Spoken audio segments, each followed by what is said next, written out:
আসসালামু আলাইকুম সবাইকে।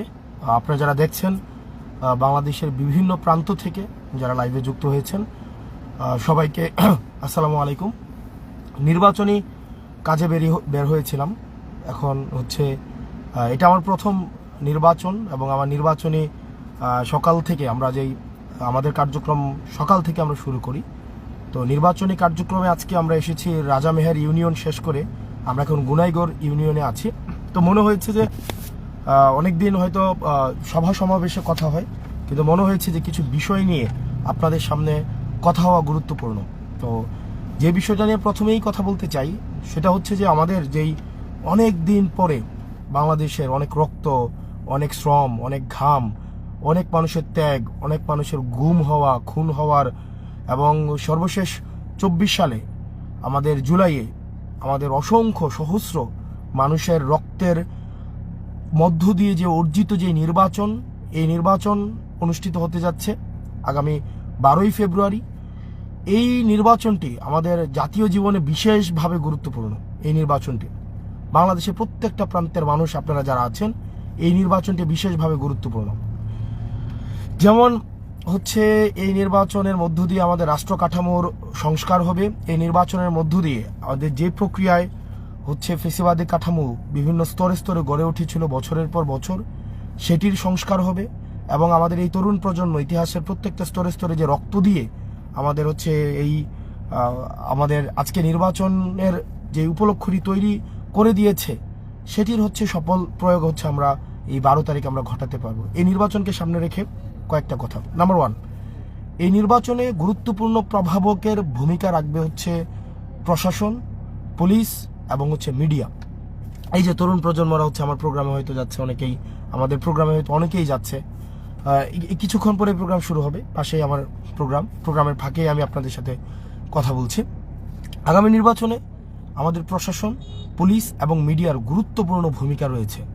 যেমন পুলিশ প্রশাসনকে আমরা দেখেছি নগ্নভাবে, সক্রিয়ভাবে আওয়ামী লীগ সরকার আপনার গত 3টা নির্বাচনে বাজেভাবে ব্যবহার করেছে। পুলিশ প্রশাসনকে সাক্ষী রেখে দিনের ভোট রাতে করেছে। আপনার মরা মানুষকে নিয়ে এসে ভোট দেওয়ানো হয়েছে। আবার আমরা দেখেছি যে তাদের জন্য আলাদা বরাদ্দ রাখতে হতো, তাদের জন্য আলাদা টাকা রাখতে হতো। ভোটের আগের দিন রাতে আপনার এসপির জন্য টাকা রাখতে হতো, ওসির জন্য টাকা রাখতে হতো, এসআইয়ের জন্য টাকা রাখতে হতো, কনস্টেবলের জন্য টাকা রাখতে হতো। এই যে কাজগুলো আমাদের করতে হতো, বিগত আমরা 17 বছর এই প্রক্রিয়াগুলোর মধ্য দিয়ে গিয়েছি। এবার পুলিশ প্রশাসনের ভাইয়েরা আপনারা যারা আছেন, আপনাদের কাছে অনুরোধ থাকবে যে আপনাদের প্রতি মানুষের অনাস্থা তৈরি হয়েছে। এটা সত্য। দীর্ঘ 1.5 দশকেরও আপনাদেরকে যেভাবে সক্রিয়ভাবে ফেসিবাদী কাঠামো আপনাদেরকে ব্যবহার করেছে, সেটির কারণে আপনাদের প্রতি কিন্তু একটা অনাস্থা তৈরি হয়েছে। এই অনাস্থা থেকে আপনার মানুষের আস্থায় ফিরে আসার উপলক্ষটা হোক এই নির্বাচন। আপনাদের কাছে অনুরোধ থাকবে, এই পুলিশ প্রশাসন আপনারা যারা আছেন, OC, DC, SP, constable, UNO আপনারা যারা আছেন, আপনাদের বেতনের টাকাটা কিন্তু জনগণের টাকায় হয়। আপনি চাকরিটা পেয়েছেন নিজ যোগ্যতায়, নিজ মেধায়, রাষ্ট্রের অর্থে পড়াশোনা করে নিজের যোগ্যতা দিয়ে আপনারা হচ্ছেন চাকরি পেয়েছেন এবং আপনারা দেশের জন্য পরিশ্রম করে যাচ্ছেন। এবং আমাদের দেশটাকে যদি আমরা সুন্দর করতে চাই, এই প্রশাসন এবং পুলিশের কিন্তু গুরুত্বপূর্ণ ভূমিকা রয়েছে। আমাদের একটা রাষ্ট্রের সবচেয়ে গুরুত্বপূর্ণ অংশগুলোর মধ্যে অন্যতম হচ্ছে পুলিশ প্রশাসন। আপনারা দেখেছেন রাজনৈতিকভাবে আপনাদেরকে গত 3টা নির্বাচনে কিভাবে ব্যবহার করে আপনাদেরকে জনবিচ্ছিন্ন করে ফেলা হয়েছে, যার কারণে হয়তো আপনারা রাজনৈতিক কিছু সবাই না, কিছু পুলিশ প্রশাসনের ভাইয়েরা হয়তো আপনারা রাজনৈতিক সহচর্য পেয়েছেন, রাজনৈতিক হয়তো পৃষ্ঠপোষকতা পেয়েছেন, কিন্তু আপনারা কিন্তু জনবিচ্ছিন্ন হয়েছেন। আপনাদের কাছে অনুরোধ থাকবে, আপনারা চাকরিটা নিজ যোগ্যতায় পেয়েছেন, আপনাদের দায়বদ্ধতা জনগণের কাছে, আপনাদের সন্তান আছে, আপনাদের পরিবার আছে। আমি আপনাদের কাছে করজোর অনুরোধ করব, এই প্রজন্মের 24 পরবর্তী বাংলাদেশের আপনাদের প্রতি অনেক প্রত্যাশা। তারা দেখতে চায় যে পুলিশ প্রশাসন একটা সুষ্ঠু, নিরপেক্ষ একটা নির্বাচন উপহার দিবে। তারা কোনো পক্ষ অবলম্বন করবে না। পুলিশ প্রশাসন বিএনপিরও হবে না, তারা জামাতেরও হবে না, তারা এনসিপিরও হবে না, তারা জনগণের হবে এবং তারা জনগণের ভোটাধিকার নিশ্চিত করবে। ভাই, এই যে নির্বাচনের আগে আপনাদেরকে পয়সা দেওয়া হয়, খাম দেওয়া হয়, এটা কয়দিন? এই টাকা দিয়ে 1 মাস যাবে, 2 মাস যাবে, কিন্তু এই টাকাটার জন্য কেন আপনারা আপনাদের ভবিষ্যৎ প্রজন্মকে আপনারা হচ্ছে আপনারা সংকটের মুখে ফেলবেন, আপনারা হচ্ছে ধ্বংসের মুখে ফেলবেন? সেজন্য আপনাদের কাছে প্রত্যাশা থাকবে, এই যে পুলিশ প্রশাসনের ভাইয়েরা আপনারা যারা আছেন, আমরা আপনাদের ভাই, আমরা আপনাদের বন্ধু, বাংলাদেশ আপনাদের দিকে তাকিয়ে আছে। আর নিজেদেরকে একটা খামের কাছে, কিছু টাকার কাছে আপনারা আপনাদের সম্মান, আপনাদের আত্মমর্যাদা, আপনাদের এই যে পোশাকের আত্মমর্যাদা, সেটা আপনারা বিক্রি করে দিবেন না। আপনাদের কাছে আমাদের করজোড়ে অনুরোধ থাকবে, পুলিশের প্রতি যে অনাস্থা তৈরি হয়েছে মানুষের, জনগণের, সে অনাস্থা থেকে উত্তরণের জন্য আস্থায় ফিরে আসতে হলে আগামী নির্বাচনে এই 12 তারিখে আপনাদের এটা হচ্ছে একটা পরীক্ষা। এটা রাজনীতিবিদদের যেমন পরীক্ষা, এটা কিন্তু আপনাদেরও একটা পরীক্ষা। আমি আপনাদেরকে অনুরোধ করব, বাংলাদেশের পক্ষে দাঁড়ান, জনগণের পক্ষে দাঁড়ান, বাংলাদেশের পক্ষে দাঁড়ান। নিরপেক্ষভাবে মানুষ যাকে ভোট দিয়ে নির্বাচিত করতে চায়, আপনারা ভোট প্রক্রিয়াটাকে আপনারা হচ্ছেন, আপনাদের যে দায়িত্ব, সেই দায়িত্বটাই হচ্ছে আপনারা যথাযথভাবে পালন করুন। আপনাদের কোনো পক্ষ অবলম্বন করার দরকার নেই, আপনারা বাংলাদেশের মানুষের পক্ষে অবস্থান নিন।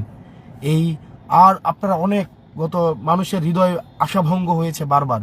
আমরা চাই এবার পুলিশ প্রশাসন নিরপেক্ষ ভূমিকা রাখবে, তারা কোনো দলের গোলামি হবে না। আমরা জানি আপনারা কেন হচ্ছে এই রাজনৈতিক ছত্রছায়া আপনারা থাকতে হয়, আমরা জানি আপনাদের পোস্টিং প্রমোশন এগুলো হচ্ছে রাজনৈতিক নেতাদের উপর অনেক সময় নির্ভর করে। আমরা চেয়েছি পুলিশ সংস্কারের মধ্য দিয়ে আপনাদের পোস্টিং প্রমোশনের জন্য রাজনৈতিক নেতাদের ইচ্ছার উপরে না থেকে বরং আপনার যোগ্যতা এবং মেধার উপরে থাকে সেটি প্রণয়ন করার। আমরা কিছু ক্ষেত্রে পেরেছি, কিছু ক্ষেত্রে পারিনি, কিন্তু আমরা আপনাদেরকে নিশ্চিত করছি, আমরা চাই না আপনারা আবার বেনজির হারুন হয়ে উঠুন, বিপ্লব হয়ে উঠুন। আপনারা জনগণের কাছে দায়বদ্ধ থাকুন। আমরা কোনো রাজনৈতিক ছত্রছায়া আমরা আপনাদেরকে আর দেখতে চাই না। আমরা চাই আপনাদের পোস্টিং প্রমোশনগুলো মেধা এবং যোগ্যতার মধ্য দিয়ে হোক, কোনো রাজনৈতিক নেতার সদিচ্ছার মধ্যে দিয়ে যেন না হয়, সেই বিষয়টা আমরা নিশ্চিত করার চেষ্টা করব। প্রিয় প্রশাসনের ভাইয়েরা, আপনারা জনতার পক্ষে নেমে থাকবেন। আপনারা 12 তারিখ আপনারা নিরপেক্ষতা বজায় রাখবেন। আপনাদেরকে অনুরোধ করছি, আপনারা নিরপেক্ষতা বজায় রাখবেন। কারো পক্ষে অবস্থান নেওয়ার দরকার নাই, আপনারা জনতার পক্ষে অবস্থান নিন। দ্বিতীয়ত, আগামী নির্বাচনে মিডিয়ার গুরুত্বপূর্ণ ভূমিকা রয়েছে। ইতিমধ্যেই মিডিয়া আমাদেরকে আবার হতাশ করছে। মিডিয়া যেভাবে জুলাইয়ে গণবিরোধী অবস্থান নিয়েছে, সাংবাদিকরা, আমি দেখেছি সাংবাদিকরা চেষ্টা করে তারা তাদের পেশাগত দায়িত্ব পালন করার, তারা বস্তুনিষ্ঠ সংবাদ পরিবেশন করা, বস্তুনিষ্ঠ সংবাদ জনতার কাছে পৌঁছে দেওয়ার তারা তাদের নিরবিচ্ছিন্ন প্রচেষ্টা থাকে। হাউস মালিকরা তাদেরকে বেতন ভাতা থেকে বঞ্চিত করে, যথাযথ সম্মান দেয় না, ওয়েজ বোর্ড নিশ্চিত হয় নাই এই আমাদের সাংবাদিকরা দেখা যায় বস্তুনিষ্ঠ সংবাদটা যখন গণমাধ্যমে পরিবেশন করে, আমরা দেখলাম যে হাউস মালিক যারা আছে, হাউস মালিক তারা হচ্ছে সেটাকে ডিস্টর্ট করে দেয়, সেটাকে হচ্ছে তারা নষ্ট করে দেয়। তারা যেই দলের পক্ষাবলম্বন করেছে সেই দলের পক্ষাবলম্বন অনুযায়ী হচ্ছে সংবাদ প্রচার করে। আমরা গতকাল খবর পেয়েছি নির্দিষ্ট একটা দলের কোনো ধরনের অপকর্মের খবর সংবাদপত্রে এবং সংবাদ মাধ্যমে প্রচার করা অঘোষিতভাবে নিষিদ্ধ করা হয়েছে। আমাদের সংবাদকর্মী ভাইয়েরাই সেই বিষয়গুলো আমাদেরকে জানায়। প্রিয় মিডিয়ার ভাইয়েরা, আপনাদের প্রতি মানুষের অনাস্থা তৈরি হয়েছে। মেইন স্ট্রিম মিডিয়া বলতে এখন মানুষের মনস্তত্ত্বে মেইন স্ট্রিমের এই মর্যাদাটা এখন আর নাই। সিটিজেন জার্নালিজম অ্যারাইজ করেছে, প্রত্যেকটা মানুষ মেইন স্ট্রিমকে এখন আর আস্থায় রাখতে চায় না। আপনাদের কাছে রিকোয়েস্ট থাকবে, গণমাধ্যমের যে ভাইয়েরা আছেন, আপনারা পড়াশোনা করেছেন, আপনারা এই জুলাই রক্ত দিয়েছেন, আপনারা এই জুলাই রাস্তায় নেমে এসেছেন, আপনাদের কাছে অনুরোধ থাকবে, পক্ষ অবলম্বন করার দরকার নেই, বাংলাদেশের মানুষের পক্ষে থাকেন। আমরা জুলাই এমন সাংবাদিক দেখেছি, মানুষ তাদেরকে মাথায় তুলে নিয়েছে, সম্মান দিয়েছে, মর্যাদা দিয়েছে। আবার এমন মিডিয়া আমরা দেখেছি যাদেরকে জনগণ হচ্ছে দৌড়ানি দিয়ে আপনার সংবাদ পরিবেশন করা থেকে তাদেরকে আপনার হটিয়ে দিয়েছে। এখন আপনাদের সিদ্ধান্ত যে আপনারা কার পক্ষ অবলম্বন করবেন। আপনারা যদি শুধু কর্পোরেট প্রতিষ্ঠানগুলোর শুধু পারপাস সার্ভ করেন সেক্ষেত্রে এক ধরনের, আবার যদি আপনি জনতার পারপাস সার্ভ করেন সেক্ষেত্রে মানুষ আপনাকে এক ধরনের ট্রিট করবে। সেজন্য মিডিয়ার প্রতি উদাত্ত আহ্বান থাকবে, আপনারা কারো পক্ষ অবলম্বন করার দরকার নেই। আপনাদের পক্ষ হচ্ছে বস্তুনিষ্ঠতা, আপনাদের পক্ষ হচ্ছে বাংলাদেশের জনগণ। সেই জন্য সেই জায়গা থেকে আপনাদের কাছে করজোর আহ্বান থাকবে মিডিয়ার কাছে, বাংলাদেশ যেই উত্তরণের পথে হাঁটতে চাচ্ছে সেই উত্তরণের পথে, গণতান্ত্রিক উত্তরণের পথে আপনারা আমাদেরকে সহযোগিতা করুন, আপনারা বাংলাদেশকে সহযোগিতা করুন। বস্তুনিষ্ঠ সংবাদ প্রচারের মধ্য দিয়ে বাংলাদেশের মানুষের পক্ষে আপনারা অবস্থান নিন। আপনারা যেই বিগত সময়ে যেভাবে আপনারা দেখেছেন অবৈধ ভোটের বৈধতা উৎপাদন করেছেন, আশা করি এই নির্বাচনে আপনারা বাংলাদেশের মানুষের পক্ষে অবস্থান নেবেন। এটা আপনাদের কাছে করজোর অনুরোধ থাকবে। পরবর্তীতে আমাদের যারা সেনাবাহিনীর সদস্য আছেন, আমরা গতবার আমি দেখেছি 2024 সালে নির্বাচনের আগে সেনাবাহিনীর যে ভ্যানগুলো নিরাপত্তার জন্য রাস্তা দিয়ে যাচ্ছিল, তখন মানুষ ভুয়া ভুয়া বলে স্লোগান দিয়েছে। আমি ব্যক্তিগতভাবে যখন সেনাবাহিনীর মানুষের সাথে কথা বলি, কর্মকর্তা কর্মচারীদের সাথে কথা বলি, সৈনিকদের সাথে কথা বলি, অফিসারদের সাথে কথা বলি, আমি দেখেছি দেশের প্রতি তাদের যে আন্তরিকতা, প্রত্যেকটা মাটির প্রতি তাদের যে দায়বদ্ধতা, দেশের মানুষের প্রতি যে তাদের মমতা বোধ, যেই দায়িত্ব বোধ, সেটি সবসময় আমাকে অনেক বেশি দেশের প্রতি আরও বেশি রেসপেক্টফুল করেছে, তাদের প্রতি আরও বেশি আমাকে রেসপেক্টফুল করেছে। সেই জায়গা থেকে সেনাবাহিনীর বেশ কিছু কতিপয় সদস্যরা এই ইনস্টিটিউশনের সম্মানটাকে নষ্ট করেছে। আমাদের আমাদের জাস্ট কিছু সেনাবাহিনীর বিপথগামী সদস্য এই সেনাবাহিনী প্রতিষ্ঠানটাকে জাতির সামনে প্রশ্নের মধ্যে নিয়ে এসেছে।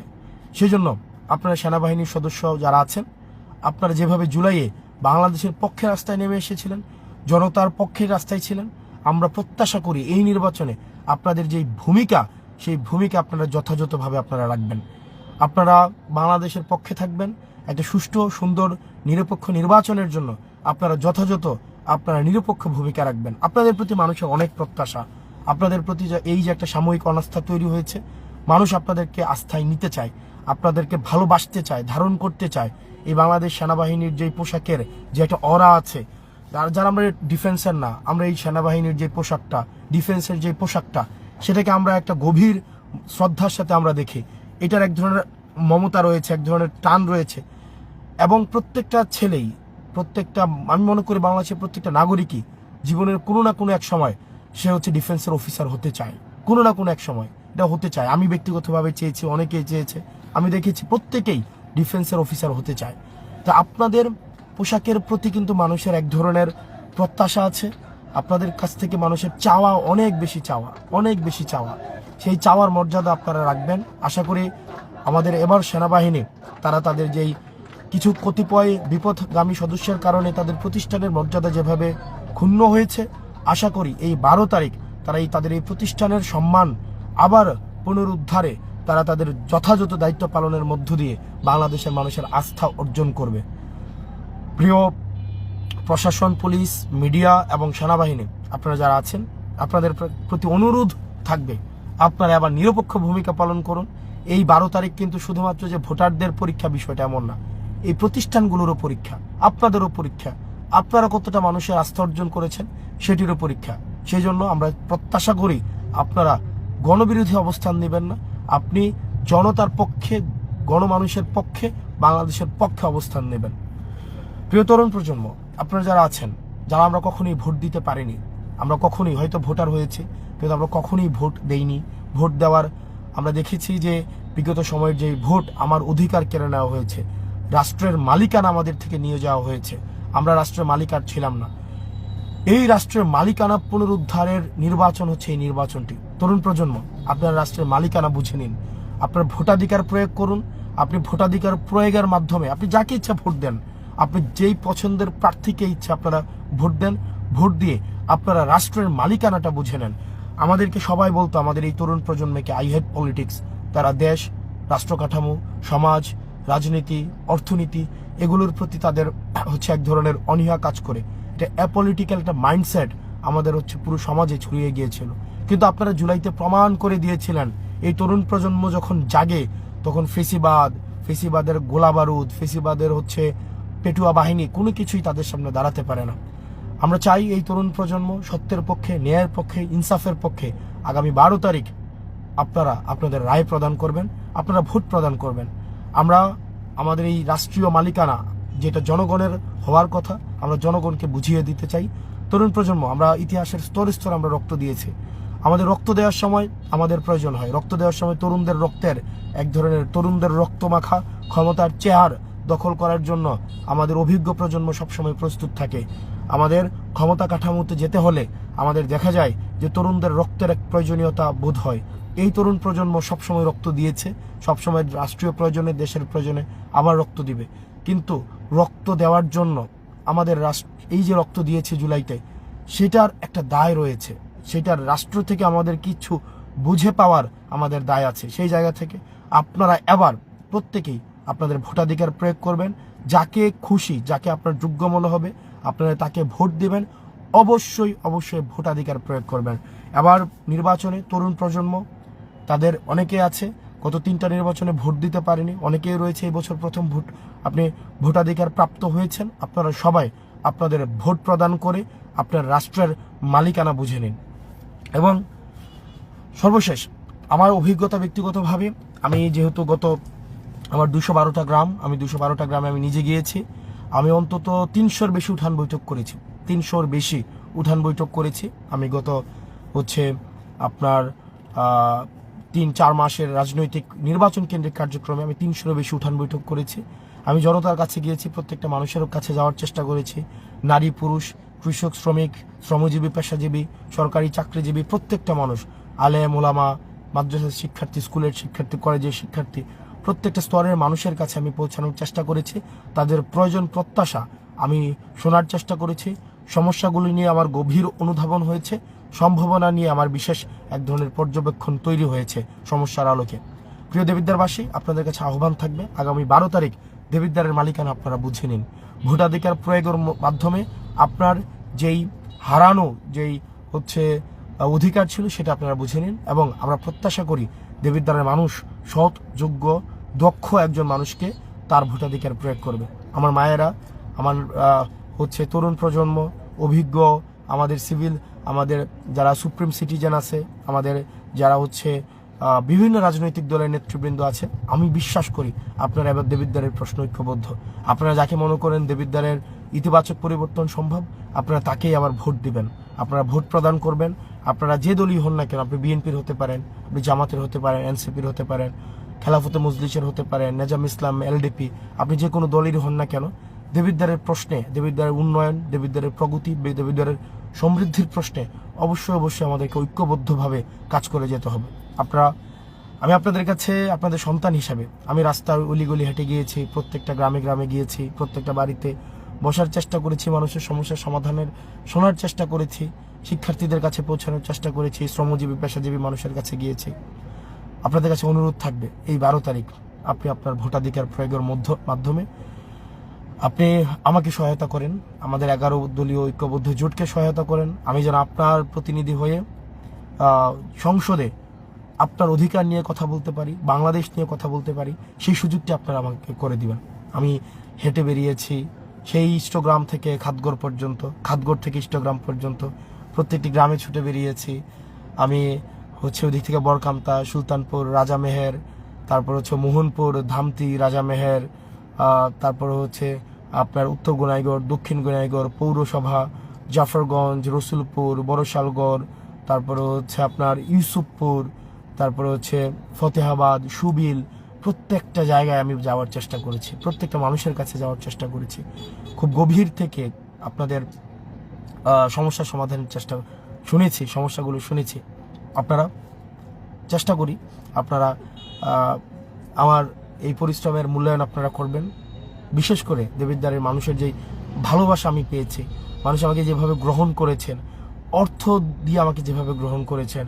আমার অনেক বন্ধু আছে যারা আমার ছোট ভাই, বড় ভাই, চাকরি ছেড়ে দিয়ে আমার নির্বাচন করার জন্য আসছেন, চাকরি থেকে ছুটি নিয়ে।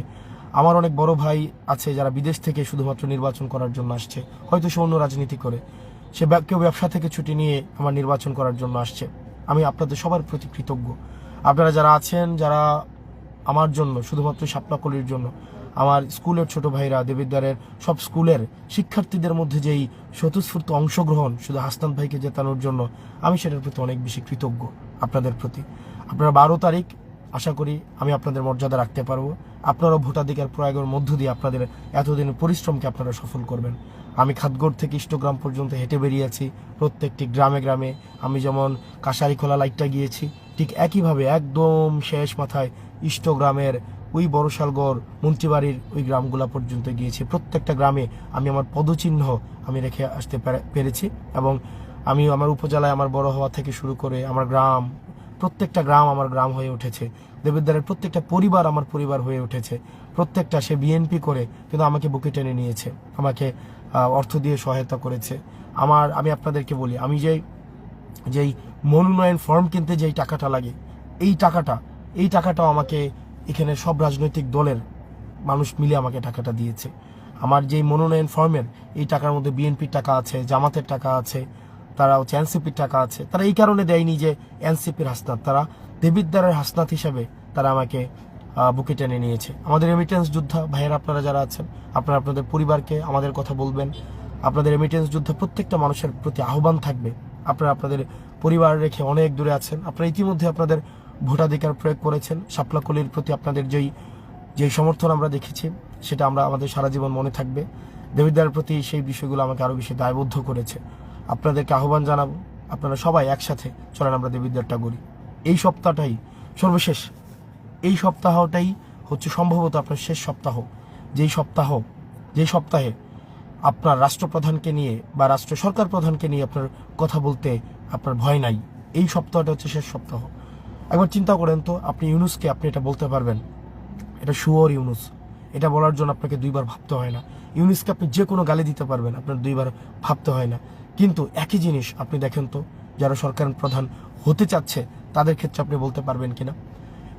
সম্ভবত এই সপ্তাহটাই আপনার শেষ সপ্তাহ, যেই সপ্তাহে আপনি যে কোনো কমেন্ট, যে কোনো আমাদেরকে গালাগালি করতে পারছেন, আমাদেরকে বন্যার টাকা নিয়ে হচ্ছে প্রশ্ন তুলতে পারছেন, অথচ যেই টাকার হিসাব গত 1.5 বছর আগে দেওয়া হয়েছে, ইউটিউবে সার্চ করলেই পাওয়া যায়। এবং এই যে বারবার করে আপনারা প্রশ্ন করতে পারছেন, এটা হয়তো এই সপ্তাহই আপনার শেষ সপ্তাহ। এবং যে কারো কমেন্ট বক্সে গিয়ে গালাগালি করতে পারছেন নির্বিঘ্নে, নির্ভয়ে, এবং আমাদেরকে যে আপনারা যেভাবে প্রশ্নের মধ্য দিয়ে জর্জরিত করেছেন আমাদেরকে, এই একটা পক্ষকে এই প্রশ্ন করাটা মনে হয় এই সপ্তাহই আপনাদের শেষ সপ্তাহ। কারণ এই সপ্তাহের পরে আপনারা আমাদেরকে প্রশ্ন করতে পারবেন, গালাগালিতে যারা করে তাদেরকে প্রশ্ন, আমাদেরকে গালাগালি করতে পারবেন। কিন্তু ভেবে দেখেন, যারা হচ্ছে আপনি সবাইকে প্রশ্ন করতে পারবেন কিনা, সবাইকে গালাগালি করতে পারবেন কিনা, এই জিনিসটা একটু ভেবে দেখেন। সেজন্য বাংলাদেশের মানুষ তার হচ্ছে প্রশ্ন করার স্বাধীনতা, দ্বিমত প্রকাশের স্বাধীনতার সর্বশেষ সপ্তাহ হচ্ছে এটি। এরপরে যে দ্বিমত প্রকাশের স্বাধীনতা এবং গালাগালি করার স্বাধীনতা, সেটা হয়ে যাবে রাষ্ট্র যতটুকু চাইবে, যাকে চাইবে তাকে আপনি করতে পারবেন। তো সেই জায়গা থেকে আপনারা গত 1.5 বছর আমাকে যথেষ্ট গালাগালি করেছেন, প্রশ্ন করেছেন। প্রত্যেকটা প্রশ্নকে স্বাগত জানিয়েছি, প্রত্যেকটা গালাগালিকে গ্রহণ করেছি। কোনো প্রতিক্রিয়া, প্রতিহিংসা কখনোই কাউকে দেখাইনি, সেটি অব্যাহত থাকবে আমার জায়গা থেকে। প্রিয় বাংলাদেশবাসী, আপনারা বাংলাদেশের মালিকানা বুঝে নেন। একটা ইনসাফের রাষ্ট্র আপনারা তৈরি করুন, একটা বৈষম্যহীন বাংলাদেশ আপনারা তৈরি করুন। এই প্রজন্মের দায়ভার আপনাদের উপরে, দায়িত্ব আপনাদের উপরে। আমরা চলেন একটা বাংলাদেশ সুন্দরভাবে গড়ে তুলি, যেই বাংলাদেশটা আমাদের ইনসাফের হবে। আপনি বিএনপি করতে পারেন, আপনি জিয়ার আদর্শে বিশ্বাসী হতে পারেন, বেগম জিয়ার আদর্শে বিশ্বাসী হতে পারেন। আমি বিশ্বাস করি বেগম জিয়ার আদর্শে, জিয়ার আদর্শে, এটাই ইনসাফের আদর্শ। আমরা সবাই ইনসাফের আদর্শে রয়েছি। আমরা যারা ইনসাফের আদর্শে রয়েছি, চলেন আমরা একসাথে বাংলাদেশটাকে গড়ে তুলি।